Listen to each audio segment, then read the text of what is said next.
Now, after Martin and Declan have taken you through our plans for offshore, onshore, and renewable hydrogen, allow me just to quickly take stock before we move on. So, we are looking at an energy system that is accelerating its green transformation. Really important that we see that happen, and fantastic to see that that materializes into massive growth opportunities for Ørsted.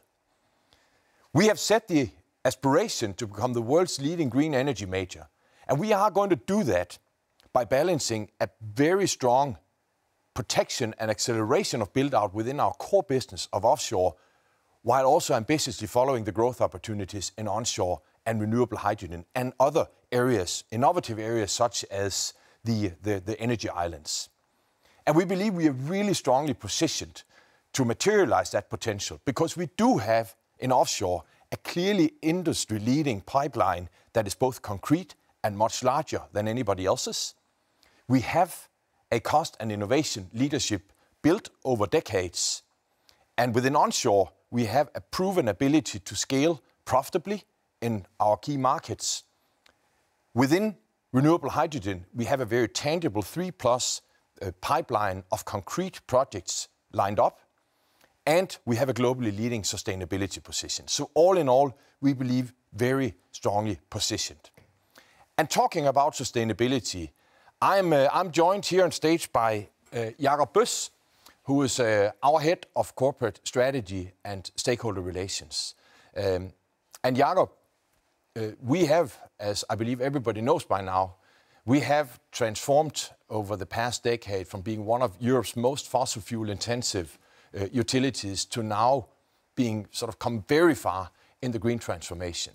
So could you share where we are right now? Well, Mads, we've come a very long way in our transformation. Since 2006, we have reduced our CO2 emissions per kilowatt hour by 87%, and we are fully on track to become fully carbon neutral in our energy production and in our company by 2025. And that will make Ørsted the first large energy company in the world to reach that target, all of which is approved by the science-based target as really supporting the 1.5 degree ambition. So we have come a very long way. Yeah, and obviously hugely important to proving to others that this is possible to do as well. But what's the next frontier for us? Well, if you compare the shift from fossil fuel power generation to renewable power generation, we are taking out 99% of the life cycle emissions by shifting from coal-fired power production, which was our core business just a decade ago, and into producing 1 kilowatt hour based on offshore wind. So that is, of course, the major step that we are taking in shifting the whole technology platform. The remaining part is predominantly in the supply chain, and that is really where we have our next focus. And I guess for the entire industry and for many, many companies around the world, the key question is, how are we going to do that? Well, first of all, we've set a very ambitious target to say that by 2040, we want to be carbon neutral also in our scope 3, so including in our supply chain. And by 2032, we are going to take our emissions down by 50%. So we have set very ambitious targets. The next thing we are doing is really to engage our suppliers and really bring them along on the journey. And the first thing we've said to them is that by 2025, we want you to be running 100% on renewable energy. That is already today commercially available, so that is really doable for everybody to do within that time frame.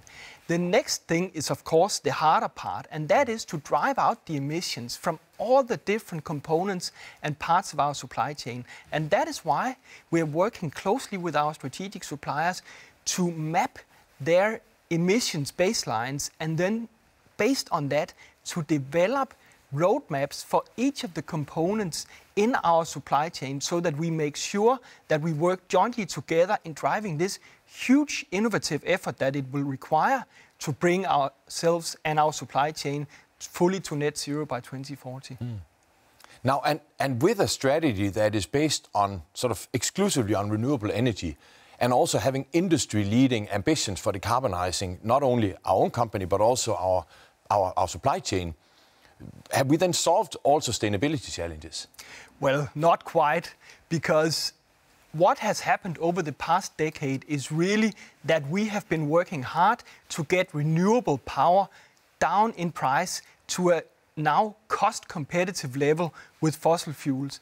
And that means that over the coming decades, we're going to see a massive scaling of renewable energy in our quest to transform the global energy system to renewable energy and fight climate change.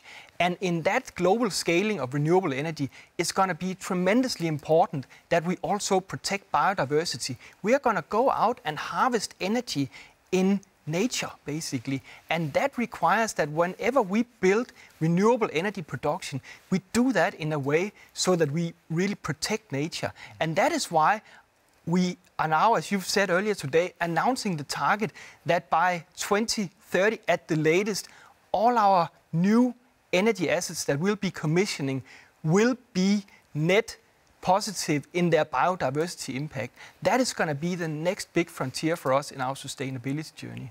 Yeah, and I just want to repeat how excited I am about that we are announcing that, because I think it's going to be a vital journey for us to prove that this is not something that's possible, but also absolutely necessary for the industry, and something that will be a prerequisite for scaling the build-out of renewable energy, as we all know we need to do. And now, Jakob, you have for over 15 years been part of this journey, as opposed to me. And so what do you think looking forward, what role do you think sustainability will play for Ørsted in our future journey? Well, to me, there's no question that our strategic focus for more than a decade on really being at the forefront of the sustainability journey has driven our commercial success. It has driven our fundamental transformation from a business firmly anchored in fossil fuels to now being a global leader in renewable energy.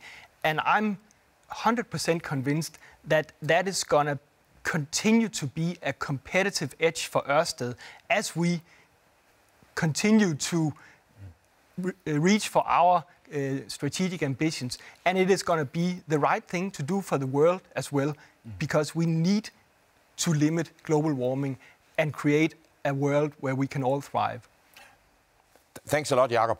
And allow me to also just repeat that I think it is so vitally important to continue to drive sustainability leadership for us, both to prove that this is the right thing to do. It's fundamentally right for businesses to play a role where we deliver growth sustainably, and also having been recognized for it as the world's most sustainable company last year and the most sustainable energy company 3 years in a row. I have no doubt that this is a major competitive differentiator and something that will give us also tangible advantages going forward as a company.